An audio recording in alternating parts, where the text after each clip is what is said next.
Hey guys, Ed here. In this video we have a 2013 Honda Pilot.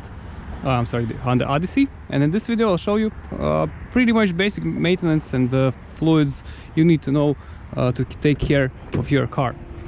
So let's pop the hood and let's get into this. Move latch to the right, raise up and put the hood on the stand. Okay, so let's start with the basic. Let's start with the motor oil. Here's our motor, here's our motor oil dipstick, and here's the reservoir where we fill in oil in case if we have to add some or change it. So let's start. First thing you're gonna do to check level, you have to get a rag or a napkin or anything. Take the dipstick and pull it out and dry it off.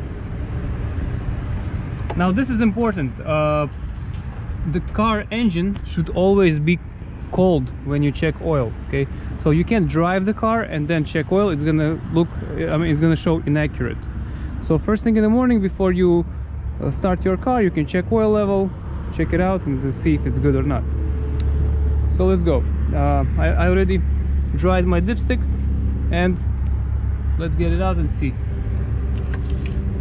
Okay, so here's our oil reading. Okay, it's right here, so it's good.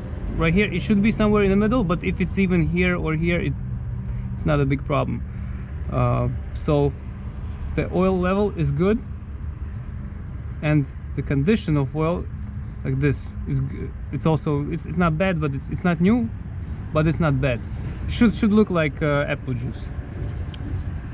So once we're done with this, put the dipstick back in and we're good. The transmission oil, transmission dipstick is right here. The thing is with the transmission dipstick, when you check transmission dipstick and fluid, the car should be working.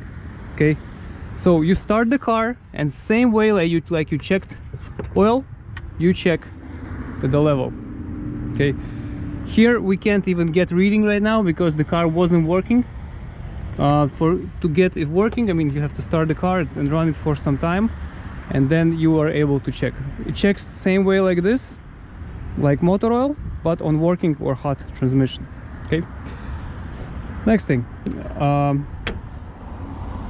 windshield washer fluid. Okay, this thing is easy. I mean, whenever you driving, you need to put some water. If you don't have any, you can open your hood and put it inside anytime. You can open it when it's hot, you can open it when it's cold, no problem, anytime. You can use regular water in extreme situations, but still, if it's below freezing temperature, then it will freeze and most likely break something. So usually you just want to use windshield washer fluid. This thing right here is a power steering reservoir. Okay, how you check? Over here you have notches, upper, lower. It should be in the middle. Power steering fluid. Okay, here we add if we need to add some. Engine coolant. Here we have a radiator. Don't okay, this is very important. You never open radiator cap when the car is hot. Same thing with this thing. You shouldn't really open it if the car is hot, because you might get boiling antifreeze in your face. Okay, and that will lead to injuries. Over here we can see that the level of oil of antifreeze in this car is low. I mean, I can't even see antifreeze, so we have to top this up. Right here you have levels, min and max. Okay, so they are also always should be up to the level. So how to add? We just open this cap and pour it in. That's it, very simple. One more thing, brake fluid. By a little bit wiggling on the housing, you can actually see where the brake fluid is moving. This car uses DOT3 or DOT4 brake fluid.